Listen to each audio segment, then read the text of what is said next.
नमस्कार दोस्तों, स्वागत करता हूं आपका एक नई वीडियो के साथ। इस वीडियो में हम MRPL यानी कि Mangalore refinery and petrochemical limited stock यानी कि MRPL शेयर काट करने वाले हैं टेक्निकल प्लस फंडामेंटल एनालिसिस। अगर आप लोगों का इंटरेस्ट है, आप देखना चाहते हैं कि टेक्निकल बेसिस पे ये कंपनी कितनी स्ट्रांग है प्लस फंडामेंटली वैल्यूएशन कितनी निकल कर आ रही है, तो ही आप इस वीडियो में बने, अदरवाइज आप इस वीडियो को छोड़ के जा सकते हैं। देखिए, मैं इसलिए बोलता हूं छोड़ के जा सकते हैं क्योंकि काफ़ी सारे लोग ना ये भी देखने आते हैं कि कोई न्यूज़ मैं बताने वाला हूं, तो न्यूज़ के बारे में मैं कोई भी बात यहाँ पे नहीं करने वाला हूं। तो इसलिए मेरा ये मतलब रहता है कि भैया हो सकता है आप न्यूज़ देख कर आ रहे हैं, तो ऐसा कुछ भी नहीं है, तो अपना वक्त बर्बाद मत कीजिए, आप छोड़ के जा सकते हैं अगर आपका इंटरेस्ट नहीं है, सिर्फ न्यूज़ में ही इंटरेस्ट था। ठीक है, तो चलिए MRPL की सबसे पहले हम लोग आएंगे यहाँ पर प्रमोटर होल्डिंग पे। तो प्रमोटर की होल्डिंग 88% की है, बहुत अच्छी होल्डिंग देखने को मिली, बट कुछ समय के बाद ये 75% हो जाएगी क्योंकि सेबी का एक रूल है जिसके मुताबिक एक प्रमोटर अपनी कंपनी में 75% ही मैक्सिमम जो है होल्ड कर सकता है। तो इनके पास एक डेट होगी, उस डेट के हिसाब से ये उसको बेच देंगे और 75% देखने को मिलेगा। याद रखिए, प्रमोटर ही एक ऐसा इंसान होती है जो एक स्टॉक की जड़ को पहचानता है, जो कंपनी की जड़ को पहचानता है। आप कह सकते हो ऑनर होता है एक किस्म का, जिसको सारी इंफॉर्मेशन जो है वो होती है, इंटरनल भी, बाहर की भी, अंदर की, सारा। ठीक है, कहते हैं घर का बेदी लंका डाय। तो ये इंपॉर्टेंट चीज ध्यान रखिएगा, प्रमोटर एक ऐसा इंसान है जिसको सब पता होता है कंपनी का। तो ये बहुत अच्छी बात है कि इतनी बड़ी होल्डिंग ये लोग बैठे हैं। देखो, उसके बाद आ जाते हैं FIs कौन से होते हैं? ये है फॉरेन के इन्वेस्टर, ये करोड़ों अरबों में किसी स्टॉक को खरीदते हैं और बहुत रिसर्च करने के बाद ही किसी स्टॉक में इन्वेस्ट करते हैं, बेफजूल की इन्वेस्टमेंट नहीं करते हैं। ठीक है, तो FIs यहाँ पर इंटरेस्ट दिखा रहे हैं, ये बहुत अच्छी बात है कि 1% की होल्डिंग थी, अब 2.55% की है। वैसे भी यानी कि टोटल देखा जाए तो 12% की ही होल्डिंग है जिसमें ये खेल सकते हैं। तो 12 में से तो 2.55% इनके पास आ गया। अब पीछे बचे DIs, तो DIs भी वही लोग हैं, इंडिया के ही आप कह सकते हो डोमेस्टिक प्लेयर रहते हैं, जो कि बहुत स्टडी करने के बाद ही किसी स्टॉक में आते हैं। तो यहाँ पर आप देखो, ये लोग भी इंटरेस्ट दिखा रहे हैं, तो इनके पास भी 1.57 हो गया। तो टोटल 4% की होल्डिंग बड़े प्लेयर के पास है। इसके अलावा नीचे की तरफ हम आते हैं, म्यूचुअल फंड भी है। म्यूचुअल फंड भी आपको पता ही होगा, बहुत स्टडी करने के बाद आते हैं, तो ये लोग भी इंटरेस्ट दिखा रहे हैं 1.33। तो यानी कि 6% के करीब तो माल किसके पास है? बड़े प्लेयर के पास। 6 और 88 को मिला लेना, यानी कि सारा का सारा पैसा तो इसमें बड़े प्लेयर का लगा है। पब्लिक की होल्डिंग देखिए भाई, पब्लिक होल्डिंग 10% थी। 10% की होल्डिंग के बाद आज पब्लिक ने सिर्फ 7.3% माल रखा है, यानी कि पब्लिक बेच रही है, पब्लिक को इसके अंदर डर लग रहा है। आपको यहाँ पे लेके चलता हूँ सिंपल सा, मैं यहाँ पर आप देखोगे कि स्टॉक ने एक नया हाई जो है वो बनाया है। मैं आपको इसका चार्ट लगा के यहाँ पे बता देता हूँ MRPL का। तो MRPL का अगर आप देखोगे तो इसने एक नया हाई जो है वो बनाया हुआ है। यहाँ पर आप देख सकते हो, काफ़ी टाइम से लोग जो हैं इसके अंदर, शायद कोई यहाँ ट्रैप हुआ होगा, कोई यहाँ ट्रैप होगा, कोई यहाँ ट्रैप हुआ। आज इसने जब इसके ऊपर जाके क्लोजिंग दी है कुछ दिन पहले, आप लगा लीजिए, तो अब पब्लिक यहाँ से बेच के निकल, क्योंकि पब्लिक जिसने यहाँ पे लिया होगा 2008 में, शायद 2008 में, 2018 में, हो सकता है ये स्प्लिट भी हुआ हो स्टॉक। ठीक है, तो जो भी ऊपर लेके बैठा होगा तकरीबन आज वो यही सोच रहा होगा कि भैया एग्जिट करो, खत्म करो कहानी, मुझे नहीं लेना इस स्टॉक को, काफ़ी टाइम से मैं फंसा हुआ था। तो अब वो किसी और स्टॉक में इन्वेस्ट कर रहा होगा जो अच्छा लगेगा, फिर उसमें ट्रैप हो जाएगा और फिर किसी और में जाएगा। रिटेल ट्रेडर की कहानी यही है, वो विश्वास नहीं करते।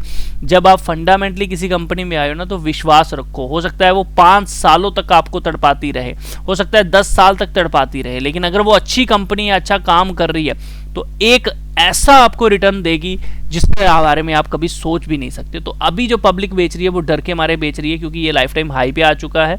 इसके पीछे यही रीज़न है, और बड़े प्लेयर तो यही चाहते हैं कि उनको मौका मिले, क्योंकि प्रमोटर तो बेच नहीं रहा था, तो FIs DIs को मौका मिला जब पब्लिक ने बेचा। तो ये है सबसे बड़ी वजह कि ये बेच रहे हैं। तो यहाँ पे हमारे लिए होल्डिंग पैटर्न बहुत ही अच्छा, बहुत चीज़ें गुड, बहुत अच्छा, मैं बोलूँगा वेरी वेरी वेरी गुड बोलूँगा कि मेरे को एनालिसिस A+ की होल्डिंग मेरे को यहाँ पे देखने को मिली है। तो पहला पॉइंट हमारा पास हो जाता है कि होल्डिंग बहुत अच्छी है, क्योंकि बड़े प्लेयर इसके अंदर हमें देखने को मिल रहे हैं। अब आ जाते हैं भैया हम सीधा सीधा रेवेन्यू पर। रेवेन्यू देखिए, यहाँ पर रेवेन्यू देखिए कितने अरबों में, लाखों करोड़ों में। ठीक है, 32,000 करोड़ का, 1 लाख करोड़ का रेवेन्यू यहाँ पे देखने को मिल रहा है। तो भैया बहुत बड़े पैमाने के ऊपर ये कंपनी काम कर रही है। नेट प्रॉफिट देखिए यहाँ पर पहले लॉस में थी 2 साल 2020 और 2021 में, अब कहीं ना कहीं ये कंपनी प्रॉफिट में आ गई है। तो ये बहुत अच्छी बात है कि कंपनी प्रॉफिट में आई है। इसके अलावा हम लोग आते हैं सीधा डेब्ट टू इक्विटी रेशो पे। भैया कंपनी के ऊपर कर्जा देखो 1.69 का है। एक बात मेरी हमेशा ध्यान रखना, जब भी आप किसी पेट्रोलियम या ये बड़ी बड़ी कंपनीज देखोगे तकरीबन इनके ऊपर कर्जा होता है, लेकिन मैं आपको सत्य बताऊंगा और ट्रुथ बताना चाहूँगा, ठीक है। आपको ये तो देख रहे हो कि आपको इसके ऊपर 1.69 का डेब्ट टू इक्विटी रेशो है और ये बहुत रिस्की होता है, इस बात का ध्यान रखना। मैं आपको फिर से बता रहा हूँ, डेब्ट टू इक्विटी रेशो जो होती है जब भी वो 1 के ऊपर हो ये बहुत रिस्की होती है, यानी कि वो कंपनी में बहुत ज्यादा जो है क्या है, रिस्क है। ध्यान रखना 1 के ऊपर जब भी होती है ना, क्योंकि आप ये मान लो कि अगर उसके ऊपर 100 रुपया उसके पास है ना, तो 200 रुपए का वो कर्जा ले चुका है। सिंपल सा ये बोलूंगा, 200 रुपए का वो कर्जा लेकर 200 करोड़ का, ठीक है। तो ये वहीं बता रही है। लेकिन अगर आप इसमें एक इंपॉर्टेंट पॉइंट देखो तो मैं आपको बताना चाहूंगा, यहां पर देखो 5.36 गुना का कर्जा था जिसको 2.92 लाया और उसके बाद 1.6। कहीं ना कहीं कंपनी अपना कर्जा खत्म कर रही है, इस बात को ध्यान रखिएगा। तो ये चीज़ आप लोगों को पता होनी चाहिए कि कंपनी ने कर्जा खत्म किया है, यही एक पॉइंट है दूसरे नंबर का जिसमें F5 और DIs भी देखने को मिले हमें इसके अंदर, ये बात ध्यान रखिएगा। तो ये बहुत अच्छा फंडामेंटली स्ट्रांग कंपनी होने का एक सबूत दे रही है। तो आने वाले समय में अगर और कर्जा कम हुआ तो फिर क्या होगा, फिर ये होगा कि जो इनके ऊपर कर्जा है उसका इंटरेस्ट नहीं देना पड़ेगा, है ना। जो इन्होंने कर्जा लिया है अभी उसका ना इंटरेस्ट बड़ा ज्यादा जा रहा होगा। तो चलो मैं आपको इनकम स्टेटमेंट में दिखाता हूं, ठीक है। तो इनकम स्टेटमेंट में अगर आप देखोगे 273 करोड़ 311 270 329, तो इनको इंटरेस्ट भी देना पड़ रहा है, खर्चा भी है, लेकिन कहीं ना कहीं ये इंटरेस्ट भी तो है ना। तो अगर आने वाले साल में और कर्जे हमारे कम हो जाते हैं कंपनी के, तो हमें क्या होगा, हमें प्रॉफिट और ज्यादा होना हो जाएगा। तो हम एनुअल बेसिस पे इंटरेस्ट देखेंगे, तो यहाँ पे आप देख सकते हो कि इंटरेस्ट जो है वो 12.85 करोड़ का है, ठीक है। तो ये इंटरेस्ट जैसे जैसे कम होगा बहुत ही हमें अच्छा इसके अंदर देखने को मिलेगा। फिलहाल के लिए मैं बोलूंगा कंपनी ने बहुत एक अच्छी चीज दिखाई है अपने कर्जे को कम करते हुए, ठीक है। बाकी देखो इनका मेन बिजनेस से ही सारा पैसा आ रहा है, ऐसा नहीं है कि कोई अदर इनकम छुपा हुआ बिजनेस है, ऐसा कुछ भी नहीं है। तो यहाँ पे हमें यही देखने को मिल रहा है कि भैया मार्च 2023 तक तो अच्छा खासा रिटर्न हमें देखने को अभी तक मिल गया है, ठीक है। तो अभी तक जितनी सारी चीजें देखी हैं मेरे को बहुत अच्छी लगी। हाँ, डेब्ट टू इक्विटी रेशो है जो मैं छुपाना नहीं चाहूंगा, सीधा क्लियर कट आपको बताऊंगा। इसके बाद हम लोग चलते हैं इसकी सीधा बैलेंस शीट, और बैलेंस शीट देखेंगे कंसोलिडेशन। हमेशा जब भी बिजनेस देखना है कंसोलिडेशन बेसिस पे देखना है। मैंने अभी जो देखा ये भी मैंने कंसोलिडेशन पे देखा, देखिए कि सिलेक्ट हुआ पड़ा है। इसके अलावा अब आ जाते हैं यहाँ पर, तो यहाँ पर आप देखो equity share capital, equity share capital कितनी है हमारी, इक्विटी शेयर कैपिटल है 1752 करोड़ की, ठीक है। और बहुत अच्छी बात है कि इन्होंने इसको बढ़ाया नहीं है, ये बहुत अच्छा एक पॉजिटिव पॉइंट है किसी अच्छी कंपनी के लिए पिछले 5 साल से, ठीक है। रिजर्व एंड सरप्लस देखिए 8011 करोड़ के हैं, जो कि पहले भी कभी 5 साल इतने हुआ करते थे, फिर कम हुए फिर ज्यादा हो गए फिर। तो यहां से इन्होंने अब ग्रोथ पकड़ी है, ये भी हमारे लिए बहुत अच्छा एक पॉजिटिव पॉइंट है। अब मैं आपको दिखा देता हूं यहाँ पे इसका कर्जा, लॉन्ग टर्म बोरिंग कितनी है 12,000, लेकिन अगर आप ध्यान दो 3.9 से 12 हुई, 12 से 15 हुई, अब 15 से 14 और 12, वही जो डेब्ट इक्विटी रेशियो मैंने आपको बताई, ठीक है। अब लोग ये कहाँ शिफ्ट हुए, ये लोग हैं यहाँ पर। देखो शॉर्ट टर्म लोन जो था 83 था, उसको कम किया 35, 7, 6, 8, 7। तो ये इसमें भी हमें इस साल देखने को मिल रहा है कि इन्होंने अपने कर्जे को खत्म किया है, यानी कि शॉर्ट टर्म लॉन्ग टर्म दोनों को खत्म किया है। इसके अलावा देखिए यहाँ पर ट्रेड पेएबल, ये है इनका आगे कर्जा, यानी कि इन्होंने प्रोडक्ट वगैरह ले लिए हैं, बिजनेस वगैरह कर लिया है, अब ये आगे जो है इतना रिटर्न जो है इनको करना है, ठीक है। पहले देखो 93 का था, अब इतना रह गया। तो यानी कि ये आप कह सकते हो लेनदारी पे बिजनेस चलता है। तो ये बिजनेस है, इन्होंने किया है, इतना पैसा इन्होंने आगे अब देना है लोगों को, इनके ऊपर देनदारी है। अब चलते हैं इनकी भैया लेनदारी पे, तो यहाँ पर आप देखिए इनकी इन्वेंट्री देखिए बहुत अच्छी, लेकिन ये मैनिपुलेट हो जाती है, इसके ऊपर ध्यान रखिए। मैं इसको ज़्यादा इंपॉर्टेंस नहीं देता हूँ, लेकिन यहाँ पे ध्यान देने वाली बात है ट्रेड रिसीवेबल। देखो 4469 का कहीं ना कहीं इनके पास पैसा आना है। इसके अलावा ये कैश है, इसके अलावा ये कुछ short term loan and advances इन्होंने दिए हुए हैं। तो यहाँ तक मैं अभी कंपनी को देख पाया हूँ, कंपनी तो कैश रिच है, कंपनी के पास कैश है, कंपनी काम कर रही है, ये बहुत अच्छी है। हाँ कर्जा है, कर्जा जैसे जैसे खत्म होगा हमें और भी अच्छी चीजें देखने को इसके अंदर मिलेंगी, इस बात को भूलिएगा मत। अगर आप इस सेक्टर की और भी कंपनियां उठा के देखते हो ना, जैसे कि मैं बताता हूँ नीचे की तरफ, आप देख सकते हो ऐसी कोई कंपनी होगी नहीं जहां पे आपको 1% से ज्यादा का कर्जा। देखो हिंद पेट्रो है 2% डेप्ट टू इक्विटी रेशो है, बीपीसीएल का देख लो 1 है, आईओसीए का देख लो 1 है, और एमआरपीएल 1.69। तो मैं तो कहूँगा बड़ी ऊपर से इन्होंने छलांग लगाई है नीचे की तरफ। मार्केट कैपिटल अच्छी खासी है, प्रॉफिट देख सकते हो। बाकी वाले भैया हिंद पेट्रो तो नेगेटिव चल रहा है, चेन्नई पेट्रो 3500 है, इसका भी 2600 है, यानी कि कहीं ना कहीं ये कंपनी भी बहुत अच्छी है। बीपीसीएल जिसको इतना बड़ा मानते हो, देखो उसका प्रॉफिट देखो नेगेटिव में, इसका प्लस में। चलो ये किसी वजह से हुआ होगा, लेकिन बताना चाहूँगा कि अच्छी खासी सेल इसकी भी है, ये आपको भूलना नहीं चाहिए। देखिए चेन्नई पेट्रो 837 रुपये प्राइस रखती है, लेकिन इसकी नेट सेल देखो 76 की है, बट इसकी सेल देखो कितनी बड़ी है, ये बात ध्यान रखिएगा। अच्छा ये तो हो गई यार बातें, अब क्या रिजल्ट निकला पहले तो ये समझ लो। देखो कंपनी के पास कैश है, कंपनी सरवाइव कर सकती है, लोन लिया है, कर्जा लेके ही हर धंधा होता है, इस बात का ध्यान रखिए। तो हमें जो इंपॉर्टेंट चीज़ ध्यान देनी है, आने वाले समय में जैसे जैसे कंपनी का कर्जा कम होगा हमारे लिए बहुत अच्छी बात है। तो इस कंपनी में इसके कर्जे के ऊपर थोड़ा ध्यान रखिए कि कर्जा ज़्यादा ना हो, ठीक है। कर्जा कम कर दी जाती है तो हमें बहुत अच्छा देखने को मिलेगा। जैसे जैसे इसकी डेप्ट टू इक्विटी रेशो 1 के नीचे आ गई तो हमारे लिए बहुत ही अच्छी बात होगी, इस बात को भूलिएगा मत, ठीक है। चलो आगे चलते हैं, अब हम आ जाते हैं टेक्निकल पे। दोस्तों टेक्निकल पे आने से पहले मैं बता दूं कि अगर आप लोगों ने अभी तक हमारे मनी मेकर चैनल को फॉलो नहीं किया तो कर लीजिए। इस चैनल के अंदर 16 वीडियोस हमने पोस्ट की हैं, जिसको देखकर आप बिल्कुल टेक्निकल एनालिसिस सीख सकते हैं और बिल्कुल फ्री ऑफ कॉस्ट ये वीडियोस आपको देखने को मिल जाएंगी, इस बात को भूलिएगा मत, ठीक है। चलिए आ जाते हैं टेक्निकल बेसिस पे। दोस्तों एज पर टेक्निकल बेसिस जिस तरह से स्टॉक ने ब्रेकआउट दिया है काफ़ी अच्छा ऊपर का रिटर्न दे सकता है, लेकिन आपको ये भी नहीं भूलना चाहिए पहले भी इस स्टॉक ने अपना लाइफ टाइम हाई ब्रेक किया हुआ है, बट उसके बाद बिल्कुल अपने लो पॉइंट पे भी आ गया था। लाइफ टाइम जहाँ से हाई किया था वहाँ से नीचे भी आ गया था, ठीक है। तो अगर हम पिछले एक रिकॉर्ड को लेके चलें कि जब इसने यहाँ पर एक ब्रेकआउट दिया था लाइफ टाइम हाई का, तो यहाँ से कितने % का रिटर्न दिया था, इसने 110% का रिटर्न दे दिया था जिस लेवल से ये चला था।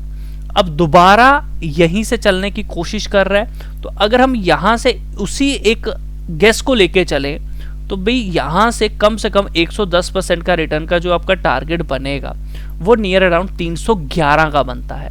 बट ध्यान रखना इस स्टॉक में जो एक चैनल पैटर्न या फिर एक ट्रेंड ब्रेक हुआ था वो ये ब्रेक हुआ था।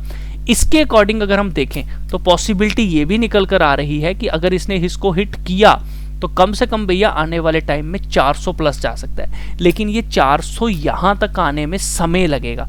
ऐसा नहीं है एक ही कैंडल बन जाएगी, बन भी सकती है, कुछ भी हो सकता है, इस बात का ध्यान रखिएगा। बट ये भी हो सकता है यहीं से ये बिल्कुल नीचे आ जाए। तो इसमें सबसे पहले आप ध्यान रखिए कि अगर ये नीचे की तरफ आता है या आने वाले समय में गिरता है तो क्या करना है। देखिए अगर आप ऊपर की तरफ ट्रैप हो जाते हैं तो सबसे पहले आपका एक पॉइंट बनेगा 145 रुपए का, जहां पे आप एवरेज करने का सोच सकते हैं। लेकिन अगर आपको यहां पे डर लगता है तो फिर आप 128 के पास एवरेज कर सकते हैं, उसके बाद 103, उसके बाद 91, उसके बाद 76, और सबसे अच्छा और सबसे बेस्ट प्राइस रहेगा 64 से 53 का।